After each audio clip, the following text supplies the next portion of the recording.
أهلا بكم. استقبل الفريق أول سمو الشيخ محمد بن زايد آل نهيان ولي عهد أبو ظبي نائب القائد الأعلى للقوات المسلحة في قصر البحر أعضاء اتحاد الجوجيتسو ولاعبي المنتخب الفائز ببطولة كأس الخليج العربي المفتوح للجوجيتسو، وأشاد سموه بهذا الإنجاز الذي تحقق بعد مجهود كبير بذله لاعبو المنتخب الذين حصدوا 48 ميدالية متنوعة ليتصدروا الترتيب العام للبطولة التي شهدت مشاركة 33 دولة. وأثنى سمو الشيخ محمد بن زايد آل نهيان على الأداء المشرف والبطولي للاعبين ومهاراتهم العالية خلال المنافسات، وحيا سمو ولي عهد أبو ظبي الروح الوطنية العالية التي تحلى بها فريق الإمارات في البطولة وإصرار اللاعبين على تحقيق الإنجاز ورفع اسم بلادهم عاليا.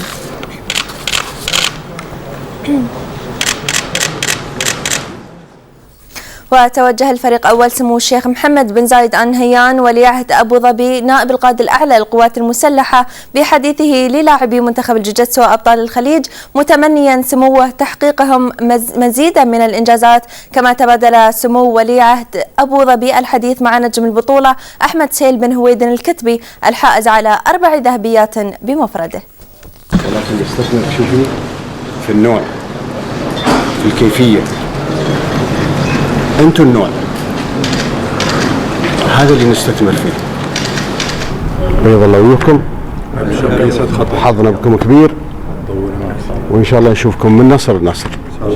الله يحفظكم الله يحفظكم، وردوا السلام على حالكم. عفوا عليكم. نحن نوعدك ان شاء الله في البطولات الجايه ان نبيض الوجه، ومثل ما قلت نحن الكواليتي اللي هي الجوده في الناس اهم من العدد، وان شاء الله ان نبيض الوجه ونحقق ان شاء الله اللي انتم تتمنونه واكثر ان شاء الله. احنا نفرح بالاحصان اللي مثلكم شرواكم. الله يحفظنا وراكم. الله يحفظك.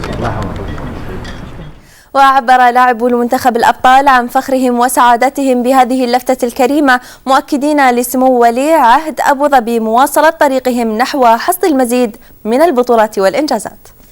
هذا شرف استقبال سمو الشيخ محمد لنا في هذا اليوم، طبعا هذا شيء نحن نفتخر فيه طبعا، لأنه يبين لك مدى اهتمام القيادة بكل شخص صاحب إنجاز في هذه الدولة، والتكريم اللي يحظى به سواء أنجز داخل أو خارج الدولة. الحمد لله والشكر لله، هذا الشرف لنا كنا نحن مواطنين.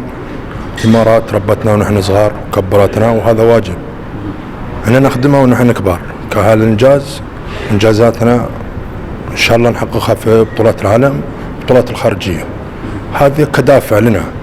سمو الشيخ محمد الله يطول في عمره مش مقصر معنا في أي شيء، فواجب نحن نتعب ونأدي لهالدولة. جزاه الله خير على هالاستقبال، أو شرف لي ولكل بنات الإمارات أن نكون موجودين هني.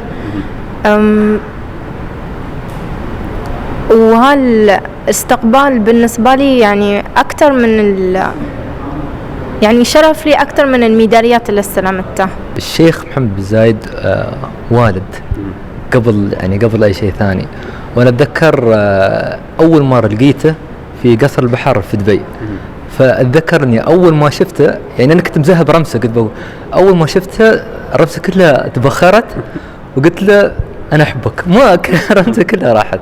فالاستقبال هذا تعني لي أنا كشخص الكثير، وتعني لي رياضة الجوجيتسو الكثير، أن هذه يعني بحد ذاته علامة دلالة للكل ان في رعاية لهالنوع من الرياضات، وهذه تعتبر رسالة لكل الشباب اللي انا مو منهم، انا شيء بعتبر ان مفروض توجهون لهالنوعية من الرياضات، لان في النهاية تراها صحة.